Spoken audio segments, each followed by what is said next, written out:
إلى حضرة النبي محمد صلى الله عليه وآله وسلم الفاتحة. ملك من الدنيا كان عبد صراط الذين أنعمت عليهم غير المغضوب عليهم ولا الضالين. بسم الله. أعوذ بالله من الشيطان الرجيم. بسم الله الرحمن الرحيم. قال المصنف رحمه الله تعالى ونفعنا به وبعلومه وبعلومكم وبعلوم سائر الصالحين ila anqal. Faslun, perihal ajaran Al-Quran dan Sunnah. Ikut baik-baik ajaran Al-Quran dan Sunnah Nabi. Wahai saudaraku, hendaklah anda berpegang teguh dengan ajaran Al-Quran dan Sunnah Nabi SAW dan berlindunglah di bawah keduanya, kerana keduanya itu adalah agama Allah yang kukuh dan jalan Allah yang lurus. Siapa yang berpegang dengan keduanya, nescayalah dia akan terselamat dan beruntung. Terpimpin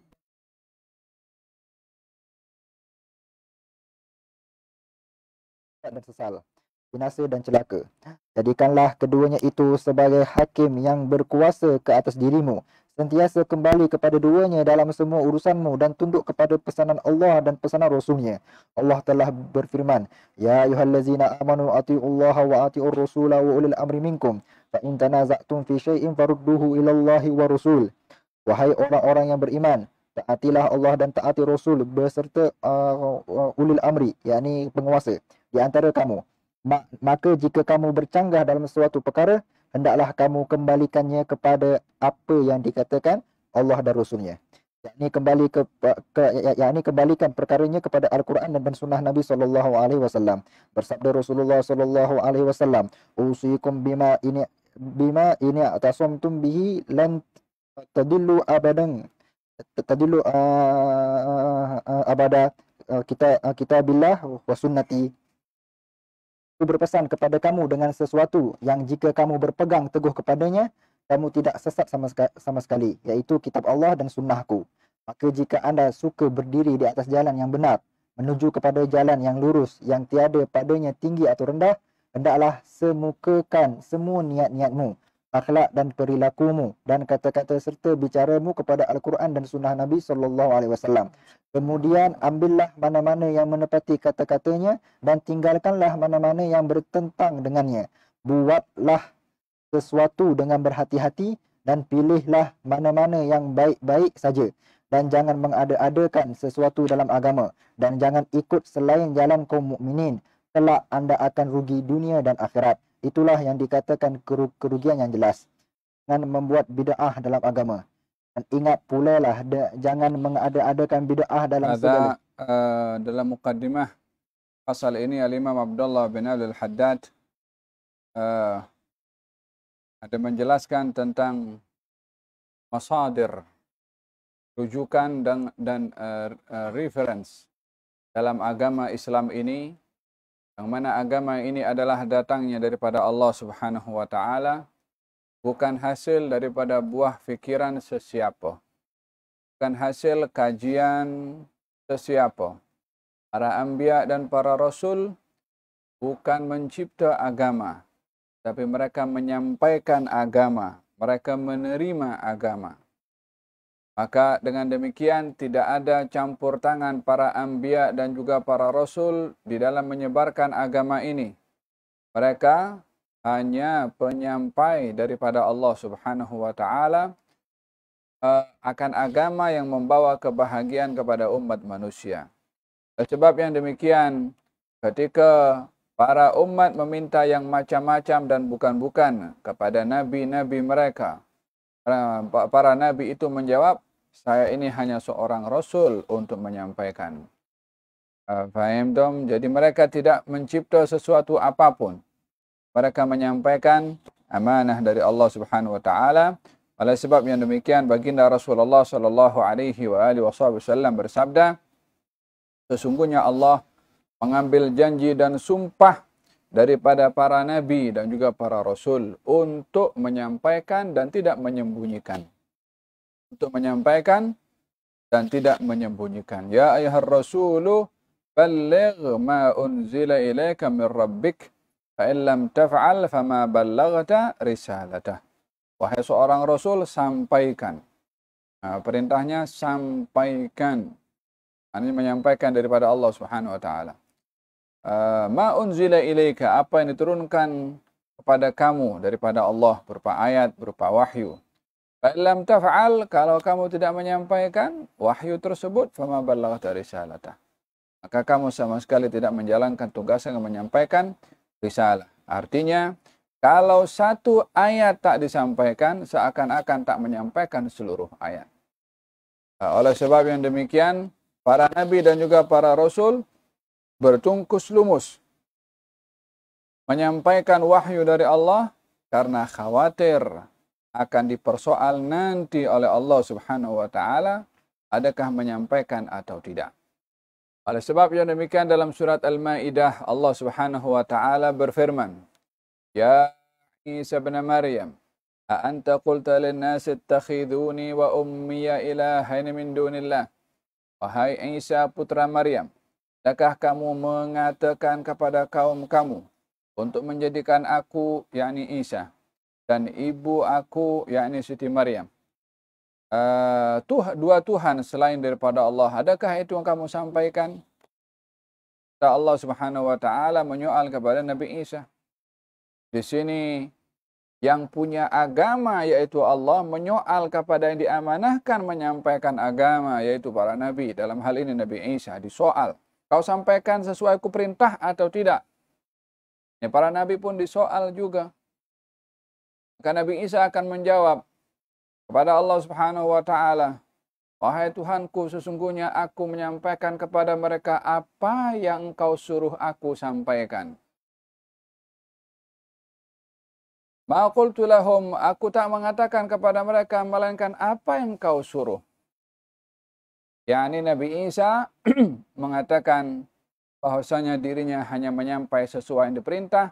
Apa yang dituduhkan kepada Nabi Isa adalah bukan itu yang disampaikan oleh Nabi Isa kepada kaumnya. Dalam hal ini, para nabi dan juga para rasul akan disoal oleh Allah Subhanahu wa ta'ala. Oleh sebab yang demikian, agama ini miliknya Allah. Tiada sesiapa yang berhak untuk menambah-nambah, menokok tambah dalam agama, ataupun mengadakan hal-hal yang bertentangan dengan agama. Karena demikian adalah seakan-akan mendahului Allah Subhanahu wa ta'ala akan agama yang diperintahkan untuk dipatuhi dan ditaati. Oleh sebab yang demikian, setiap rujukan yang ada di atas muka bumi ini, hasil siapapun rujukan itu boleh diterima dan boleh ditolak, kecuali kalau rujukan itu Al-Quran dan juga sunnah yang sahihah, yang mutawatir. Maka dalam hal ini, sunnah dan juga Al-Quran itu sendiri wahyu yang tak mungkin salah. Walaupun nampaknya bertentangan dengan zaman, walaupun nampaknya bertentangan dengan teknologi, maka tak mungkin rujukan suci ini, Al-Quran ataupun As-Sunnah, salah disebabkan penemuan-penemuan teknologi di zaman kita sekarang yang tiada sesiapa pun yang boleh memberikan jaminan penemuan teknologi hari ini tak boleh salah pada masa-masa dan tahun-tahun yang akan datang. Lihada dalam nasihatnya Imam Abdullah bin Al-Haddad, berpegang kamu kepada Al-Quran dan juga As-Sunnah. Karena demikian berpegangnya akan tertuju, akan tertumpu kepada kebenaran. Yang berpaling daripadanya akan binasa. Oleh sebab yang demikian, kedua-duanya itulah yang ditinggalkan oleh baginda Rasulullah sallallahu alaihi wa ala alihi wasallam dan diteruskan oleh para khulafa'ur rasyidin. Kalau Sayyidina Abu Bakar Siddiq radhiyallahu anhu wa ardhah ketika menjadi khalifah beliau, di saat kewafatan Rasulullah itu berita yang mengejutkan kepada kaum muslimin. Saat pelantikan Sayyidina Abu Bakar Siddiq untuk menjadi khalifah sudah rasmi, maka tugasan yang diambil atau amanah yang dipikul oleh Sayyidina Abu Bakar adalah melakukan apa yang telah ditinggalkan oleh Rasulullah untuk disempurnakan. Sebelum wafatnya Rasulullah sudah memerintahkan anfidhu jaisha Usamah, gerakkan tentera yang dipimpin oleh Usamah. Itu sebelum wafatnya Nabi. Maka setelah Nabi wafat, tentera Usamah terhenti seketika untuk meneruskan perjalanan disebabkan oleh kerana berita kewafatan Rasulullah. Maka setelah rasmi adanya pengganti untuk Rasulullah, yaitu Sayyidina Abu Bakar Siddiq, maka Sayyidina Abu Bakar berazam untuk meneruskan apa wasiat Rasulullah untuk menghantarkan tentera dipimpin oleh Usama bin Zaid dalam satu peperangan.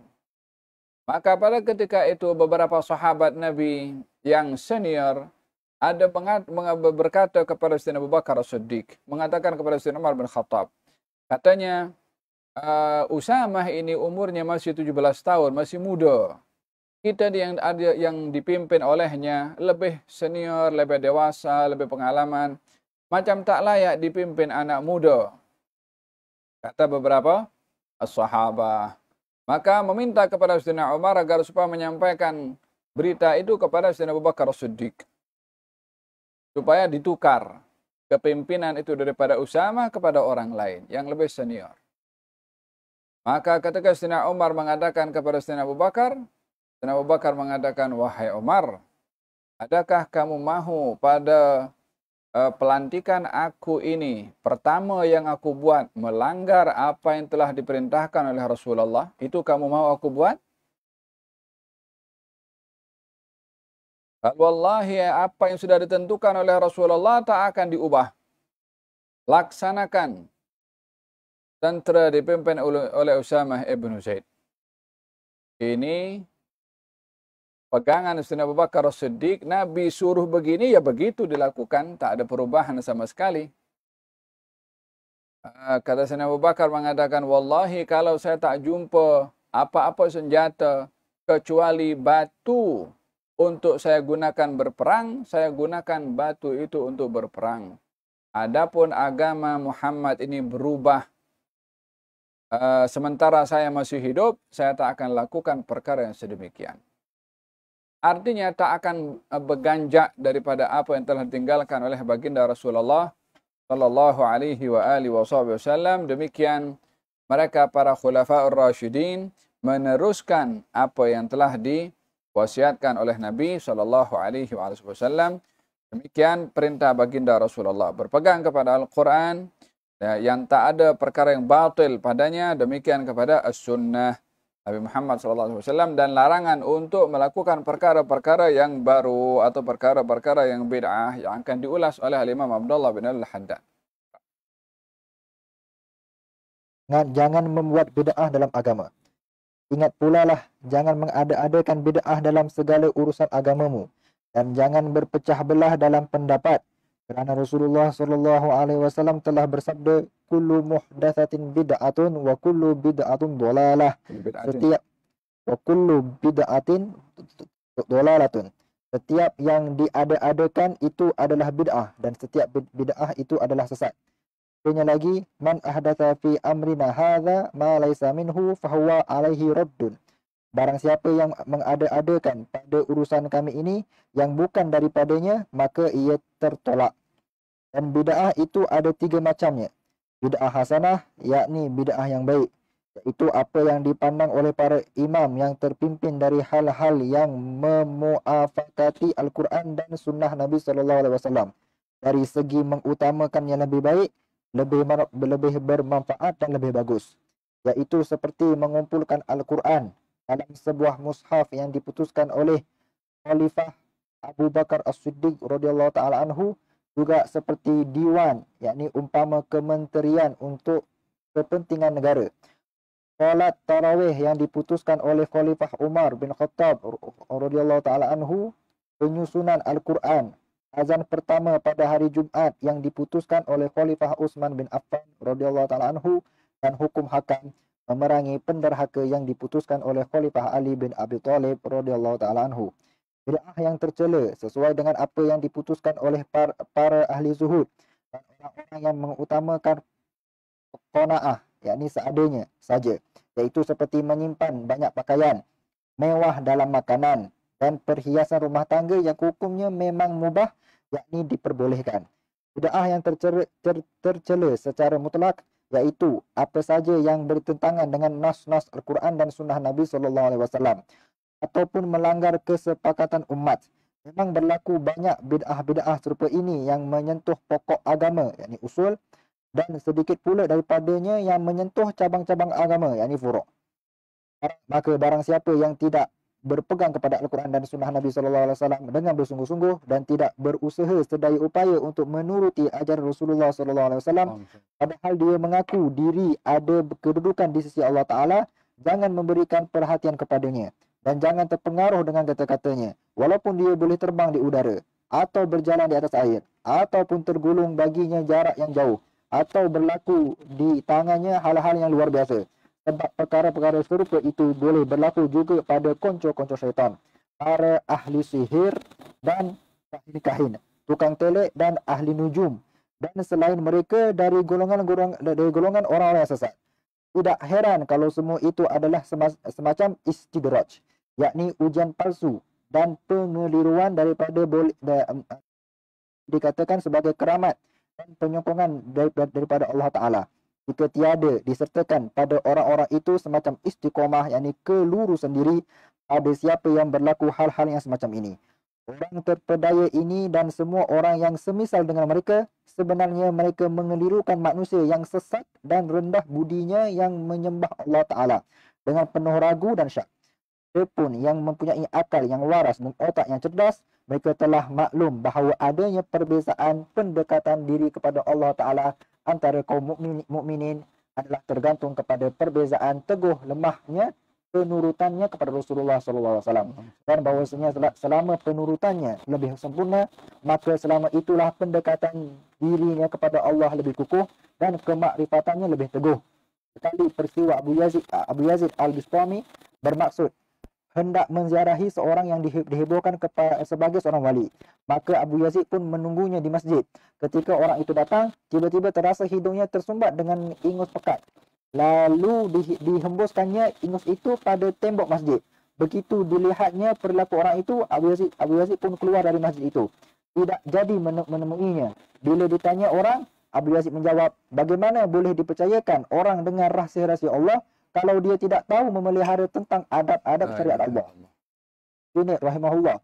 Semua jalan-jalan akan tertutup, melainkan siapa yang menjejaki jalan Rasulullah SAW. Berkata Sahih bin Abdullah Al-Tutari rahimahullah, tiada yang dapat membantu melainkan Allah sahaja.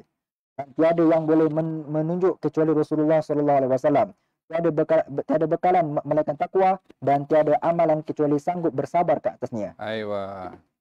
Diuraikan oleh Imam Abdullah bin Al-Haddad pembahagian bid'ah atau perkara yang baru. Walaupun di dalam hadis merujuk kepada makna seakan-akan ianya adalah umum, akan tetapi yang dimaksudkan adalah khusus. Seperti kullu muhdatsatin bid'ah wa kullu bid'atin dhalalah. Setiap perkara yang baru itu bid'ah dan setiap bid'ah itu sesat. Kalau diartikan seluruh itu segala-galanya, maka dalam hal ini tidaklah sesuai dengan makna hadis, disebabkan hadis itu ditaqyid atau ditakhsis dengan hadis setelahnya, man ahdatha fi amrina hadza ma laysa minhu. Barang siapa yang mengada-adakan perkara yang baru yang bukan bahagian daripada agama. Barang siapa yang mengada-adakan perkara di dalam agama yang bukan dari agama, maka dia ditolak. Artinya yang mengada-adakan perkara yang sesuai dengan agama tidak ditolak. Jadi yang dimaksudkan muhdatsatin, setiap perkara yang baru, dikecualikan perkara yang baru bahagian daripada agama. Yang dimaksudkan perkara baru itu bid'ah dan sesat kalau perkara baru itu bertentangan dengan agama, bukan bahagian daripada agama.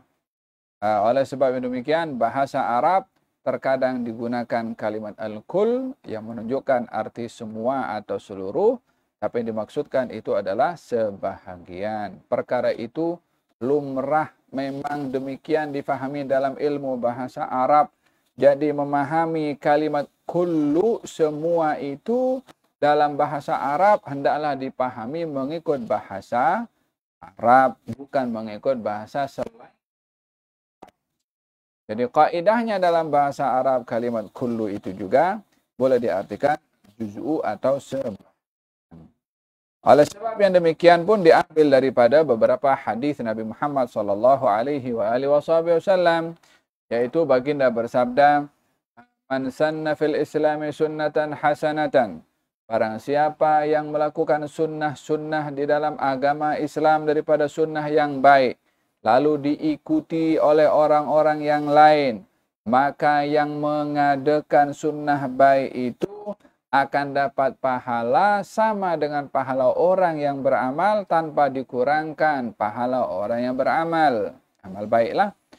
Dan barang siapa yang mengadakan di dalam Islam daripada amalan-amalan yang buruk menurut agama Islam, lalu diikuti oleh pengikutnya, maka baginya dosa dan dosa orang-orang yang mengikutinya tanpa dikurangkan dosa orang yang mengikutinya. Jadi hadis ini merujuk kepada adanya ruang untuk berbuat sesuatu di dalam agama yang tidak bertentangan dengan agama, bahkan digalakkan di dalam agama. Maka dalam hal ini, kalimat semua bid'ah itu adalah tidak merujuk pada segala-galanya, akan tetapi merujuk kepada bid'ah yang bertentangan dengan agama dan bukan bahagian daripada agama. Diberikan contoh oleh Imam Abdullah bin Al-Haddad tentang bid'ah-bid'ah dengan 3 kategori. Ada bid'ah namanya bid'ah hasanah, walaupun dalam mazhab Al-Imam Syafi'i dibagikan kepada 2. Ini bid'ah itu bid'ah hasanah, yang kedua adalah bid'ah madhmumah atau mahmudah dan juga madhmumah. Yang mahmudah akan terbagi kepada beberapa bahagian. Ada bid'ah yang wajib, ada bid'ah yang sunnah, ada bid'ah yang harus, yang madhmumah yang dicela akan terbagi kepada 2 bahagian. Ada bid'ah yang haram dan bid'ah yang makruh. Jadi ada perincian, ada 5 kategori bid'ah. Walaupun puncunya dibagi 2 oleh Imam Syafi'i, mahmudah dan madhmumah, dan masing-masing ada perinciannya.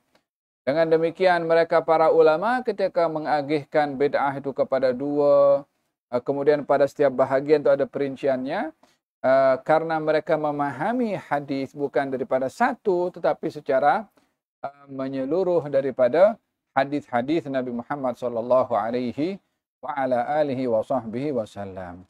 Di zaman baginda Rasulullah sallallahu alaihi wa ala alihi wasallam, ada beberapa sahabat Nabi yang melakukan perkara-perkara yang Nabi tak buat. Contohnya, ada seorang sahabat Nabi itu setiap kali salat dia baca surat Al-Ikhlas. Hari-hari tiap salat baca Al-Ikhlas. Sampai orang komplain, Nabi tak buat macam tu. Orang komplain kepada Nabi, "Ya Rasulullah, ini fulan bin fulan, kalau salat dia selalu baca surat Al-Ikhlas. Hari-hari Al-Ikhlas." Yani menentukan surat khusus dalam salatnya. Maka ditanya oleh Nabi SAW, "Kenapa kamu berbuat demikian?" Soalan Nabi ini menyoal, kenapa kamu buat sesuatu yang kamu, yang dibaca surat Al-Ikhlas. Surat Al-Ikhlas bahagian daripada Al-Quran. Cuman masalahnya ditentukan setiap kali sholat dia baca itu surat. Dan demikian tak dibuat oleh Nabi. Kalau pada dasarnya tak dibuat oleh Nabi itu tak boleh kita melakukannya, pada dasarnya sahabat tadi sudah akan menjadi salah. Kenapa kamu buat apa yang aku tak buat? Justru yang ditanya oleh Nabi, kenapa sebab kamu buat yang demikian? Nabi ingin tahu hikmahnya. Dibagi tahu, aku suka kepada surat Al-Ikhlas. Kata Nabi, hubbuka iyyaha yudkhilukal jannah. Sukanya kamu kepada surat Al-Ikhlas akan memasukkan kamu ke dalam surga.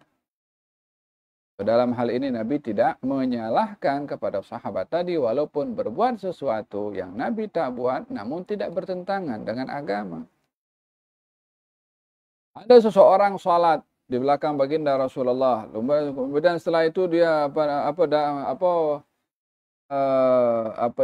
masa bangkit daripada rukuk dia baca kuat-kuat, Rabbana lakal hamdu hamdan katsiran tayyiban mubarakan fih.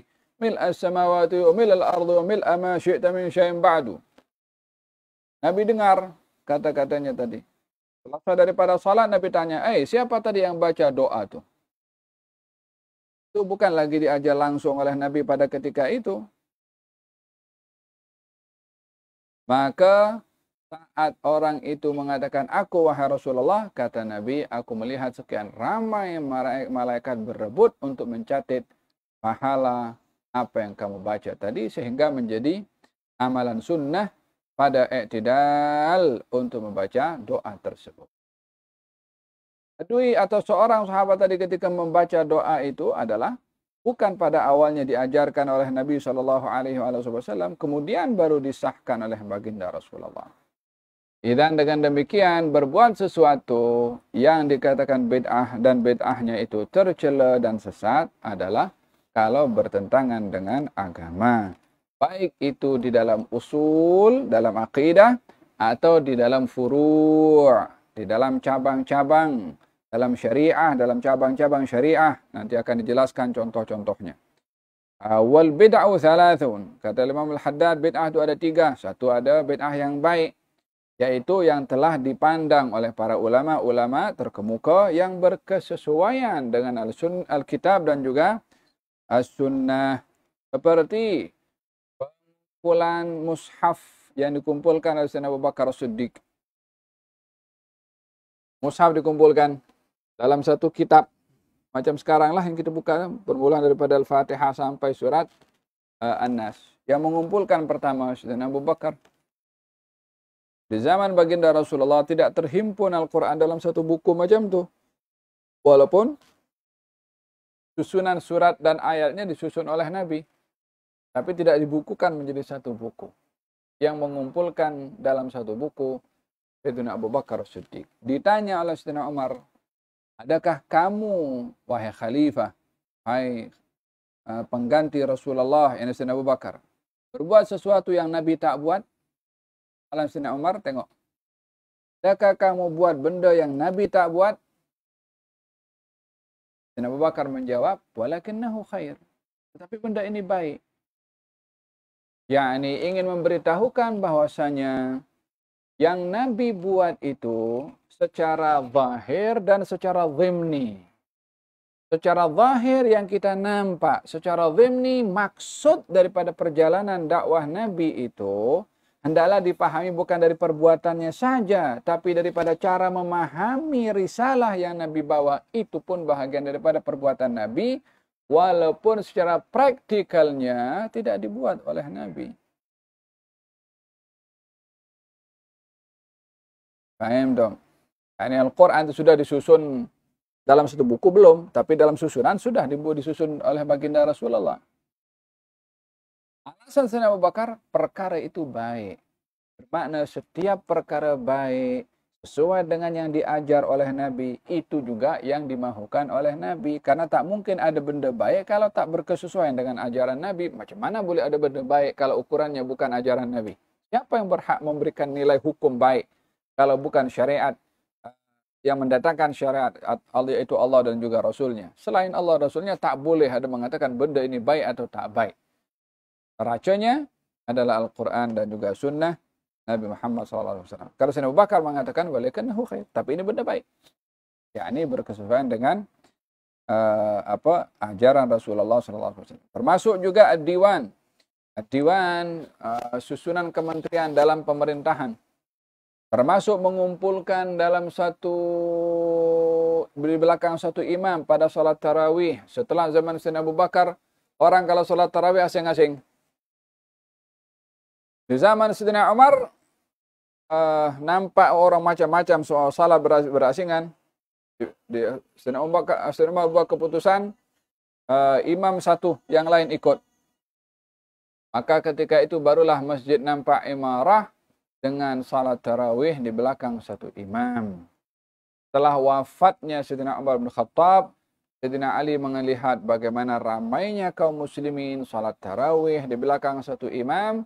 Sayyidina Ali mengatakan, nawwarallahu qabra Umar kama nawwara masajidana. Semoga Allah menerangi kuburnya Umar seperti mana Umar telah menerangi masjid-masjid kami, yakni dengan adanya salat tarawih di belakang suatu imam dan tidak berpecah-pecah seperti sebelumnya.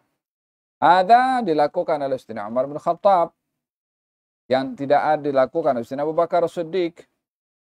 Wa tertibul mushaf wal adhan al-awwal yawm al-jum'ah di Uthman bin Affan. Disusun balik mushaf sehingga mushaf dinamakan mushaf Uthmani. Setelah sebelumnya di zaman Sayyidina Abu Bakar dan Sayyidina Umar penulisan ayat dan susunan Al-Quran berbeza dengan apa yang disusun oleh Sayyidina Uthman bin Affan yang lebih memilih kepada bahasa Quraisy, yang sebelumnya lebih daripada bahasa Quraisy. Dan ketika berlaku perbalahan dan perselisihan di dalam bacaan ayat Al-Quran dan risau Sayyidina Uthman akan kekeliruan berlaku kepada umat dengan meluasnya wilayah-wilayah yang wilayah-wilayah yang masuk dalam al-Islam, maka khawatir berlaku kekeliruan, maka dipilihlah bahasa Quraisy oleh Sayyidina Uthman bin Affan, yang selainnya dibakar oleh Sayyidina Uthman supaya tak berlaku perselisihan. Hal ini dilakukan oleh Sayyidina Uthman bin Affan perkara yang baru, perkara yang bid'ah, tetapi mendatangkan maslahah supaya tak berlaku kekeliruan. Azan yang pertama juga pada hari Jumat di zaman Nabi tidak ada, dilakukan di zaman Uthman bin Affan supaya memberikan ruang kepada orang untuk datang awal pergi ke masjid karena jumlah orang makin ramai.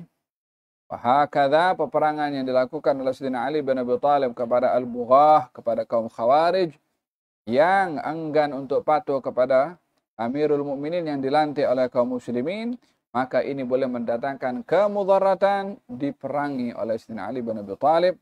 Ini bahagian daripada bid'ah-bid'ah yang ada di zaman para khulafa, yang mereka adalah orang-orang terkemuka di dalam memahami dakwah Nabi Muhammad sallallahu alaihi wasallam. Mereka buat perkara bid'ah tetapi tidak bertentangan dengan ajaran baginda Rasulullah. Ada bid'ah yang namanya bid'ah madmumah.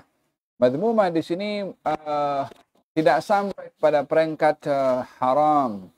Akan tetapi ianya adalah lebih kepada al-adab, bertentangan dengan adab, seperti orang yang dia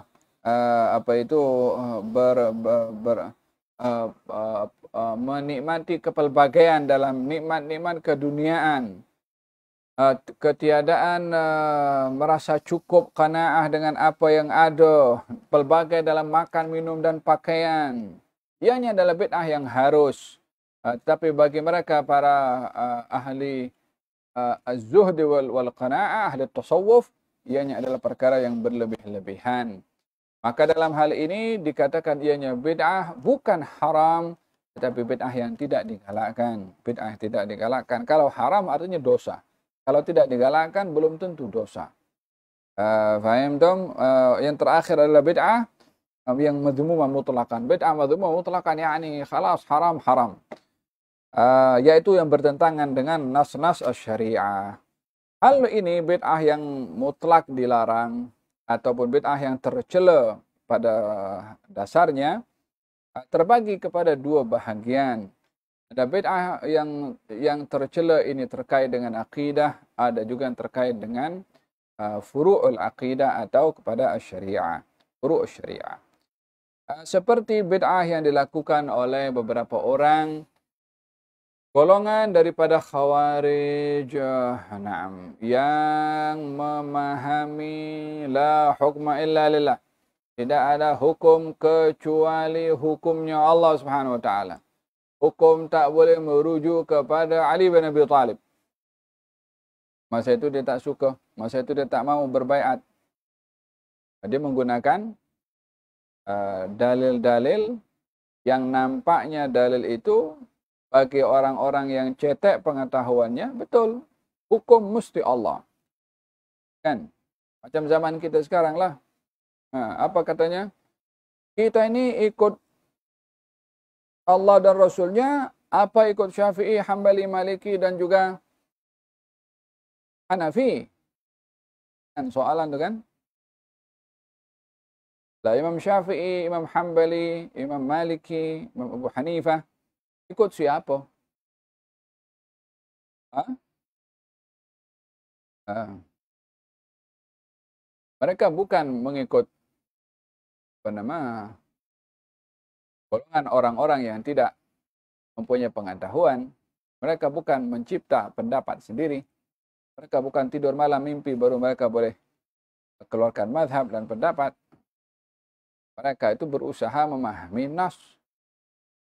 Mereka itu imam dalam mengikuti Al-Quran dan mengikuti sunnah juga. Cara memahaminya berbeza. Dan dalam memahami nas-nas ini kita perlu belajar panjang. Perlu belajar daripada awalnya, daripada fiqahnya, usul fiqahnya, hadisnya, usul hadisnya. Kemudian ditimbang cara memahami bahasa itu sendiri macam mana. Saya bagi contoh saja ya. Dalam Al-Quran Allah berfirman, wamsahu biru'usikum. Usaplah kepala kamu pada wudhu ya. Bi ru'usikum. Bi mengikut bahasa Arab itu artinya separuh, ba'd, separuh. Bi juga diartikan sebahagian. Paruh dengan sebahagian berbeza. Kalau separuh maknanya 50%. Kalau sebahagian boleh 1/3, boleh 1/4, boleh 1/8 sebahagian. Bahasa Arab itu boleh arti bi itu boleh sebahagian, boleh arti separuh. Imam Malik mengatakan bi itu separuh. Jadi kalau berwudu separuh daripada kepala kena diusap. Kalau tak diusap separuh tak sah. Maka Imam Malik mengatakan bi itu separuh. Jadi kalau berwudu mengusapnya separuh. Imam Syafi'i mengatakan sebahagian. Yani walaupun sikit pun juga sah. Itu perbezaan nak memahami huruf satu, huruf je, ba, bi, paruh, dan sebahagian. Macam mana nak memahami kalimat? Kalau satu huruf saja sudah berbeza cara memahaminya. Kan? Dan kalau satu kalimat, kalau satu ayat, wal mutallaqatu yatarabbasna bi anfusihinna thalathata quru. Orang yang diceraikan hendaklah dia mengambil iddah selama 3 quru. Apa quru itu? Imam Syafi'i mengatakan suci. Karena apa? Karena arti quru itu bahasa Arab artinya salah satunya suci. Tapi pada bahasa yang sama juga arti quru itu artinya haid. Tengok satu kalimat boleh juga punya 2 makna. Abu Hanifah kata quru itu haid. Imam Syafi'i kata quru itu suci. Jadi orang diceraikan mengikut Abu Hanifah 3 kali haid. Mengikut Imam Syafi'i 3 kali suci. Baru dia boleh kawin dengan orang lain.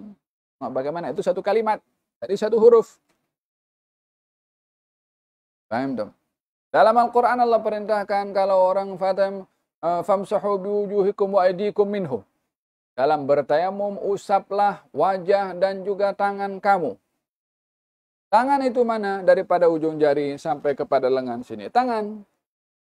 Imam Syafi'i kata ini adalah sampai siku-siku. Ini pun tangan.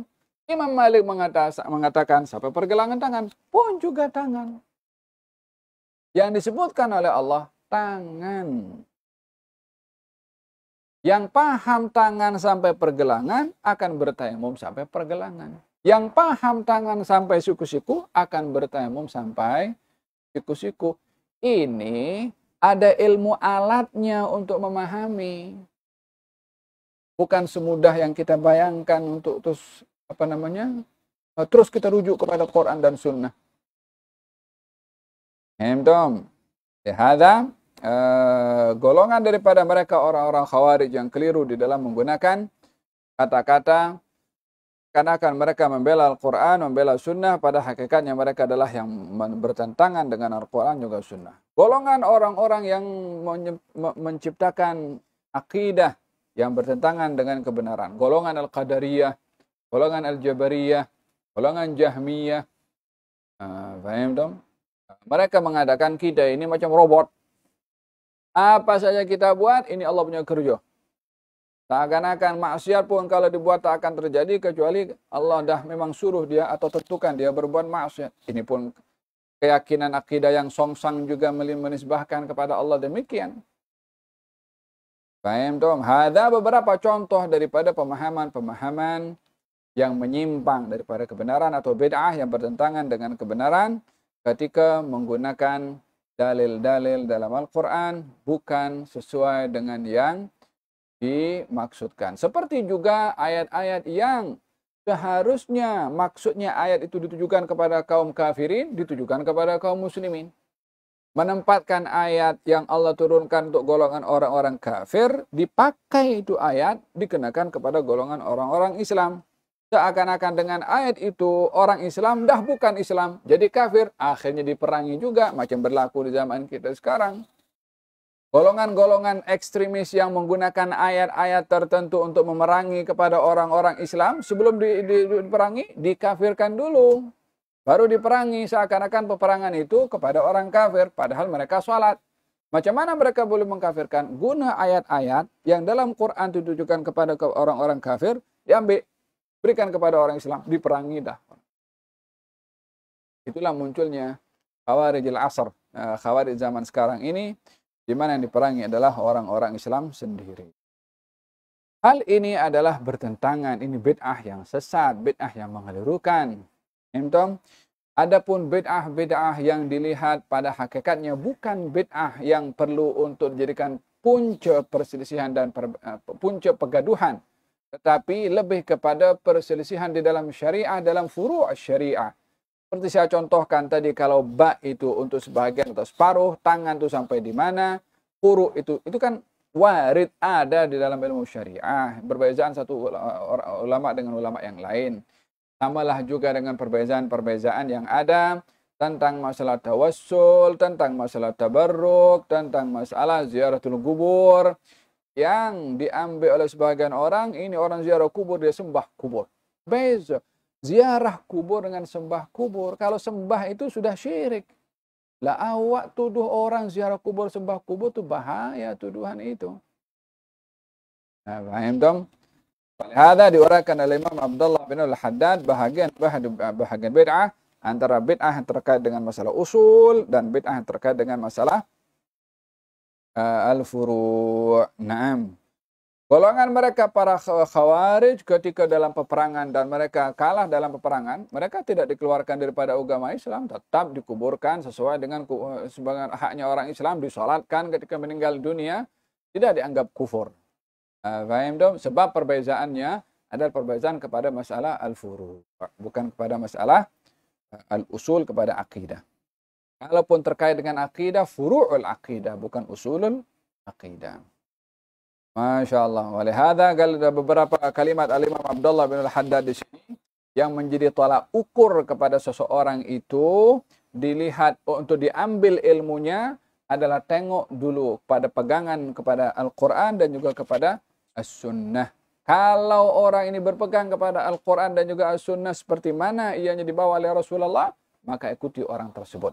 Kalau tidak, maka tak boleh terpedaya dengan keajaiban yang ada pada orang itu. Kalau perbuatannya bertentangan dengan Al-Quran dan juga As-Sunnah, maka dengan demikian dijelaskan oleh Imam Al-Haddad, Islam ini rujukan utamanya adalah Al-Quran dan juga As-Sunnah. Ahlus Sunnah wal Jamaah, gabungan daripada pegangan Abu Hasan Al-Asy'ari dan juga Abu Mansur Al-Maturidi dengan 4 mazhab yang menjadi pegangan umat Islam di semerata dunia atau hampir di keseluruhan dunia, ianya adalah tidak terlepas daripada pegangan tersebut, Al-Quran, As-Sunnah, dan ditambah lagi al-ijma' dan juga al-qiyas, yang dua-dua ini ijma' atau qiyas wasilah untuk lebih memahami maksud daripada Al-Quran dan juga As-Sunnah.